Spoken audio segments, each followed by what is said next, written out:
and Brandy heard him checking in with his other patients. The enormous hospital ship had gathered in all of the 5th Battlecruiser Squadron's wounded, including Admiral Sarno, its commanding officer, immediately after the engagement. And they were damned lucky she'd been attached to Danislav's command. Under normal circumstances, she wouldn't have been, but given the level of tension with the People's Republic and Hancock Station's exposed position, the Admiralty had realized the odds that Danislav's squadron was sailing straight into battle were high, and Hancock's medical facilities were rudimentary at best. At that, though, the station's facilities had been better than the ones on Cassandra, after the battle, at least. Brandy's memories of the final stages of the engagement and its immediate aftermath were thankfully vague, but she remembered the battle cruiser's skin-suited sick berth attendants desperately sealing her into the emergency life support pod as sickbay lost pressure. And she vaguely recalled the way the ship had lurched as laserhead after laserhead pounded her, even as Brandy slithered down the slope into unconsciousness and wondered if she'd ever wake up again.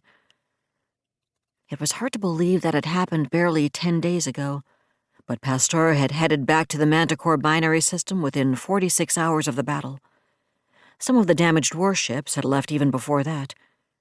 Pasteur had been delayed until search and rescue operations were officially completed, but the cripples, like Cassandra, far too badly shot up to be combat effective, but still capable of movement under their own power, had been sent directly home. Some of them were probably beyond repair, but those which could be repaired would be needed desperately, as quickly as they could be returned to service. Too bad battle cruisers don't regenerate, she thought. The yard dogs on Hephaestus and Vulcan are good, but they're not miracle workers. Cassie snuck off before I could get a good look at her, but just from the damage she'd taken before I got clipped, she's going to be down for months. Probably almost as many as me. She closed her eyes, remembering her own terror amidst the roaring inferno in the ship's environmental spaces, remembering how the ship lurched again and again as she fought her way back through the passages to her duty station in Damage Control Central. The lurid schematics, blazing blood-red with battle damage when she got there at last. Remembering the chatter over the comm, the staccato damage reports, the high-pitched stress in those voices, the voices that chopped off in mid-syllable as they took still more hits.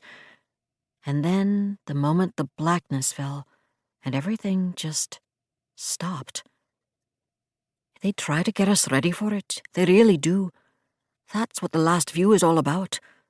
But Commandant Vickers was right. They can't really prepare us. Nobody could. But at least she'd survived, she told herself. And the SBA was right. Bassingford Medical Center did do good work. Maybe by the time they got done with her, she'd actually be ready to return to duty. At the moment, she doubted it. I don't want you wearing him out, sir. The stern voice penetrated Mark Sarno's semi-doze, and he opened his eyes. He also found himself trying not to smile, despite all the drugs floating through his system, as he saw the barrel-chested man trying to tiptoe into the compartment. Sir Thomas Caporelli hadn't been designed by nature to tiptoe anywhere, Sarno thought. As a midshipman, he'd collected at least 3 broken noses, 2 concussions, a broken shoulder, and an awesome total of yellow and red cards on the soccer pitches of Saganami Island, and in some ways he'd changed very little over the ensuing decades. His weightlifter's torso and sprinter's legs were an only too accurate reflection of his preference for going through obstacles rather than around them, and he looked ridiculous trying to sneak into an invalid's sick room. He was also the Royal Manticoran Navy's first Space Lord, however, and Sarno reached for the controls to raise his bed into a sitting position. Caporelli opened his mouth, probably to tell him to stay right where he was, but then the first Space Lord shook his head. I didn't mean to wake you, he said instead, as the powered bed brought Sarno upright. And I don't think you're supposed to be sitting up yet.